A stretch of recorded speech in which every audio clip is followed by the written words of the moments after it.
जानिए हर सच की कहानी दिनेश ठक्कर की जुबान आपके अपने नेशनल न्यूज इंडिया पर। जिस रात को जो बता रहे हैं केस के बारे में, जो झूठा केस बताया है एक बनावटी, बोले उस रात को ये हुआ 15 अगस्त 2013 को रात को 10 बजे से 11:30 के बीच में जो घटना बता रहे हैं तथाकथित, वो घटना बिल्कुल झूठी है।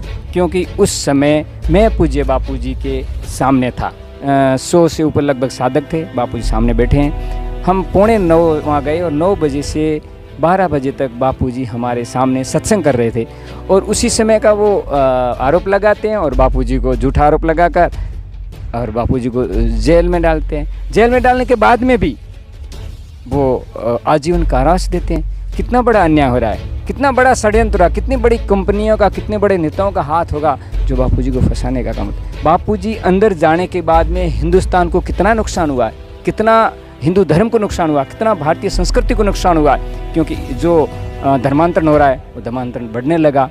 बड़े बुजुर्ग सब पूज्य बापूजी से दीक्षा लेते थे, वो दीक्षा लेकर अपना सही मार्ग चुनते थे और वो भारतीय संस्कृति की ओर चलते थे। करोड़ों करोड़ों हिंदुस्तानियों को, करोड़ों करोड़ों हिंदुओं को, करोड़ों करोड़ों भारतीयों को नुकसान हुआ है बापूजी के अंदर रहने से। पूज्य बापूजी निर्दोष हैं और उनको भी पता है कि निर्दोष है और केस में कुछ भी नहीं, झूठा केस है। बापूजी को झूठे केस में फंसा गया है, तो बापूजी को अतिशीघ्र रिहा किया जाए।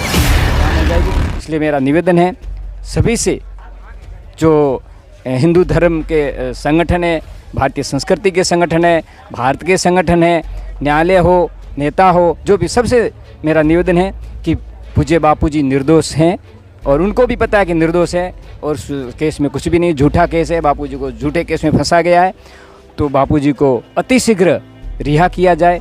इसी में देश का भला है, इसी में भारतीय संस्कृति का भला है, इसी में हिंदू धर्म का भला है। जो हिंदू धर्म के लिए लोगों से वोट लेते हैं, लेकिन हिंदू धर्म को मानने वाले, हिंदू धर्म को आगे बढ़ाने वाले, गीता ज्ञान, गो गीता गंगा की महिमा आज की तारीख में, आज से 10-20 साल पहले भी कौन जानता था। बापूजी ने तो चलाया। देखिए मातृ पितृ पूजन कार्यक्रम, तुलसी पूजन कार्यक्रम, जो आधुनिकता भारत में पैर जमा रही थी, उसको दबाने के लिए, उसको मिटाने के लिए वो पैर हिंदुस्तान में ना दबाए, तो वो सारा काम बापूजी ने किया, बापू के भक्तों ने किया। तो आगे भी यदि ये सब लोग मिलकर यदि बापूजी के साथ मिल जाए, बापूजी की शरण में आ जाए, तो उनका भी भला है, उनका कल्याण है, उनकी किस पीढ़ियों का कल्याण है। मैं तो कहता हूँ, उनसे फिर से हाथ जोड़ता हूँ कि सभी बापूजी के शरण में अभी भी आ जाएं। ब्रह्मज्ञानी महापुरुष माफ़ कर लेते हैं, अतिशीघ्र माफ़ कर लेते हैं। किसी कितना भी बड़ा दुश्मन हो फिर भी उसको माफ़ करते हैं। तो फिर से बार बार उनसे निवेदन करता हूँ कि बापूजी को अतिशीघ्र रिहा किया जाए। बापूजी को रिहा करने से देश का कितना भला होगा पता है। बापूजी अंदर जाने के बाद में हिंदुस्तान को कितना नुकसान हुआ है, कितना हिंदू धर्म को नुकसान हुआ, कितना भारतीय संस्कृति को नुकसान हुआ है। क्योंकि जो धर्मांतरण हो रहा है वो धर्मांतरण बढ़ने लगा। और जो आज के युवाओं को दबाने के लिए, युवाओं को गलत रास्ते चलाने के लिए जो कंपनियां प्रचार करती है, तो युवा उसमें भागने लगे। नहीं तो बापूजी जब बाहर थे तो एक ही दिन में 10 से 15 हज़ार, जो जहां बापू का सत्संग होता था, 10 से 15 हज़ार युवा, बड़े बुजुर्ग सब पूज्य बापूजी से दीक्षा लेते थे। वो दीक्षा लेकर अपना सही मार्ग चुनते थे और वो भारतीय संस्कृति की ओर चलते थे।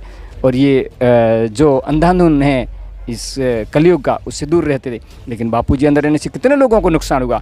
करोड़ों करोड़ों हिंदुस्तानियों को, करोड़ों करोड़ों हिंदुओं को, करोड़ों करोड़ों भारतीयों को नुकसान हुआ है बापूजी के अंदर रहने से। मैं तो कहता हूँ भारतीयों के और विश्व को, क्योंकि बापूजी के शिष्य विश्व पूरे में फैले हुए, विश्व को, मानव मात्र को, जीव मात्र का कल्याण करते हैं ब्रह्मनिष्ठ ऐसे ब्रह्मज्ञानी महापुरुष बापूजी से संत। तो सभी से निवेदन है कि इसमें आगे बढ़ें। बापूजी के ऊपर गलत आरोप लगाया, झूठा आरोप लगाया। क्योंकि जिस रात को जो बता रहे हैं केस के बारे में, जो झूठा केस बताया है एक बनावटी, बोले उस रात को ये हुआ 15 अगस्त 2013 को रात को 10 बजे से 11:30 के बीच में जो घटना बता रहे हैं तथाकथित, वो घटना बिल्कुल झूठी है। क्योंकि उस समय मैं पूज्य बापूजी के सामने था। 100 से ऊपर लगभग साधक थे, बापूजी सामने बैठे हैं।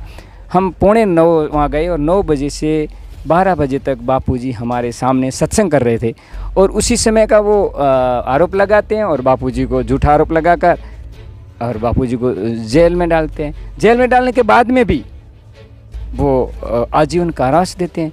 कितना बड़ा अन्याय हो रहा है, कितना बड़ा षड्यंत्र रहा, कितनी बड़ी कंपनियों का, कितने बड़े नेताओं का हाथ होगा जो बापूजी को फंसाने का काम होता है। तो फिर से सभी से निवेदन है कि अपना सब कुछ ये जो लालच छोड़कर ये भी देखें, खाली इस जीवन में नहीं, आगे जाएंगे हम तो क्या करेंगे। जो ये जीवन है, जीवन खत्म होने के बाद में जीव कहीं तो जाएगा। मनुष्य मात्र के कल्याण के लिए, जीव मात्र के कल्याण के लिए कल्याण चाहते हैं, अपनी 21 पीढ़ियों का कल्याण चाहते हैं, तो सभी बापूजी के शरण में आ जाएं। अभी भी बापूजी माफ़ कर लेंगे। और जानिए हर सच की कहानी दिनेश ठक्कर की जुबान, आपके अपने नेशनल न्यूज़ इंडिया पर।